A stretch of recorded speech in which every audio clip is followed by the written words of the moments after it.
വടക്കുകിഴക്കൻ സംസ്ഥാനമായ മണിപ്പൂരിൽ ശക്തമായ ഭൂചലനം അനുഭവപ്പെട്ടു. മണിപ്പൂരിലെ കാങ്ജോങ് ജില്ലയിലാണ് ഭൂചലനത്തിന്റെ പ്രഭവ കേന്ദ്രം. റിക്ടർ സ്കെയിലിൽ 5.2 തീവ്രത രേഖപ്പെടുത്തിയ ഭൂചലനം ഇന്ന് പുലർച്ചെയാണ് ഉണ്ടായതെന്ന് നാഷണൽ സെന്റർ ഫോർ സീസ്മോളജി അറിയിച്ചു.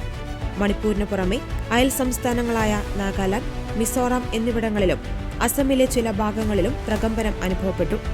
ഭൂമിയിൽ നിന്ന് ഏകദേശം 10 കിലോമീറ്റർ താഴ്ചയിലാണ് ഭൂചലനം ഉണ്ടായത്.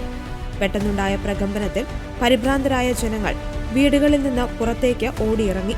നിലവിൽ ആളപായമോ നാശനഷ്ടങ്ങളോ റിപ്പോർട്ട് ചെയ്തിട്ടില്ല. അതേസമയം ജപ്പാനിൽ അഗ്നിപർവ്വത സ്ഫോടനത്തിന് പിന്നാലെയുണ്ടായ ഭൂചലനവും മണിപ്പൂരിലെ ഈ പ്രകമ്പനവും തമ്മിൽ നേരിട്ട് ബന്ധമില്ലെങ്കിലും പസഫിക് മേഖലയിലെ ഭൗമപാളികളിലുണ്ടാകുന്ന ചലനങ്ങൾ ഏഷ്യൻ ഭൂഖണ്ഡത്തിലുടനീളം നിരീക്ഷണ വിധേയമാണെന്ന് വിദഗ്ധർ ചൂണ്ടിക്കാട്ടുന്നു. ജപ്പാനിലെ ഇവാത്തെ ഉൾപ്പെടെയുള്ള തീരങ്ങളിൽ സുനാമി മുന്നറിയിപ്പ് നിലനിൽക്കുന്ന സാഹചര്യത്തിൽ മണിപ്പൂരിലെ ഭൂചലനം ജനങ്ങൾക്കിടയിൽ കൂടുതൽ ആശങ്ക പടർത്തിയിട്ടുണ്ട്.